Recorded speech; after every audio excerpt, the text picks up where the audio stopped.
नमस्कार दोस्तों। आज हम बात करेंगे एक ऐसे बीमारी के बारे में जो आजकल धीरे धीरे आपके शरीर को अपने गिरफ्त में ले रहा है। जी हां, हम बात कर रहे हैं लिपोमा के बारे में। तो चलिए जानते हैं लिपोमा क्या है। लिपोमा एक धीमी गति से बढ़ने वाला सौम्य ट्यूमर है जो वसा कोशिकाओं से बना होता है।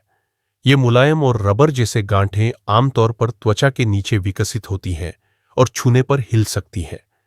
लिपोमा आमतौर पर हानिरहित होते हैं, दर्द रहित होते हैं और तब तक उपचार की आवश्यकता नहीं होती जब तक वे असुविधा या कॉस्मेटिक चिंता का कारण न बने। ये गर्दन, कंधों, पीठ या जांघों पर अधिक पाए जाते हैं। तथापि ये कैंसर नहीं होते।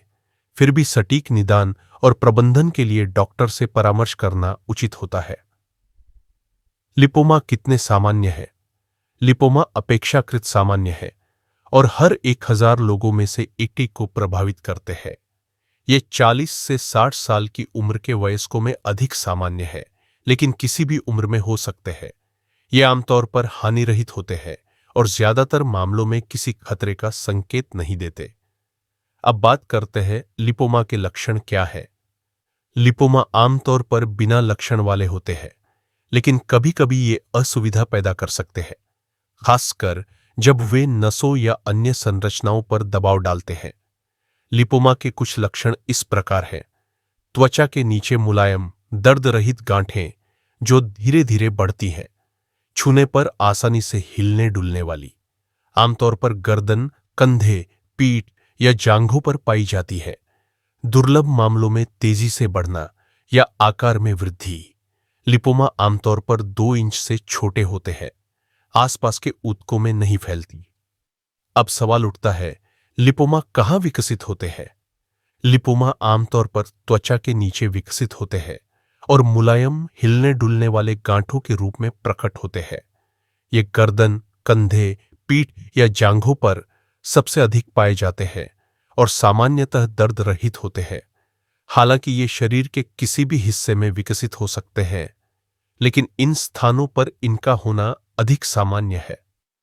चलिए अब जानते हैं लिपोमा का कारण क्या है। लिपोमा का सटीक कारण पूरी तरह से समझा नहीं जा सका है, लेकिन ऐसा माना जाता है कि यह वसा कोशिकाओं की अधिक वृद्धि का परिणाम हो सकता है। आनुवंशिक कारकों का इसके विकास में योगदान हो सकता है, क्योंकि लिपोमा अक्सर परिवारों में पाया जाता है।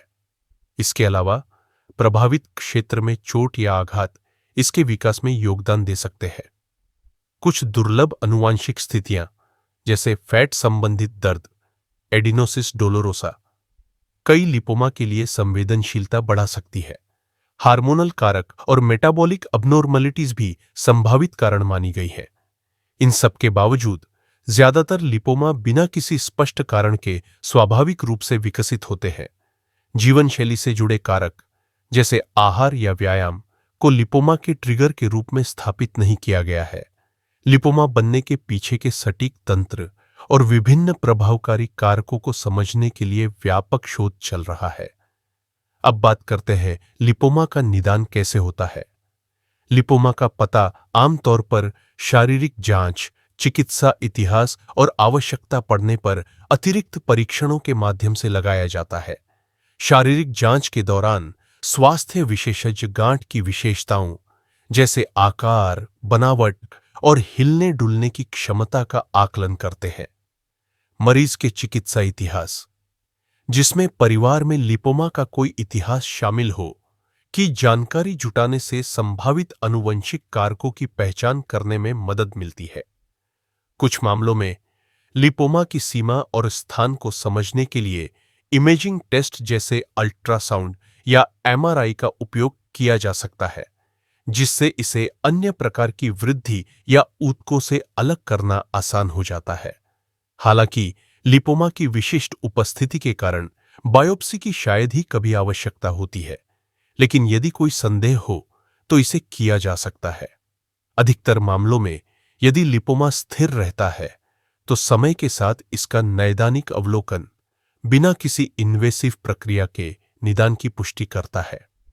चलिए अब जान लेते हैं लिपोमा कितने प्रकार का होता है। लिपोमा आमतौर पर फैटी टिश्यूज वसायुक्त ऊतक से बना होता है और इसके प्रकार इस बात पर निर्भर करते हैं कि किस प्रकार के टिश्यू इसमें शामिल है। आइए जानते हैं लिपोमा के अलग अलग प्रकार। सुपरफिशियल सबक्यूटेनियस लिपोमा, यह सबसे आम प्रकार का लिपोमा है जो त्वचा के बिल्कुल नीचे पाया जाता है।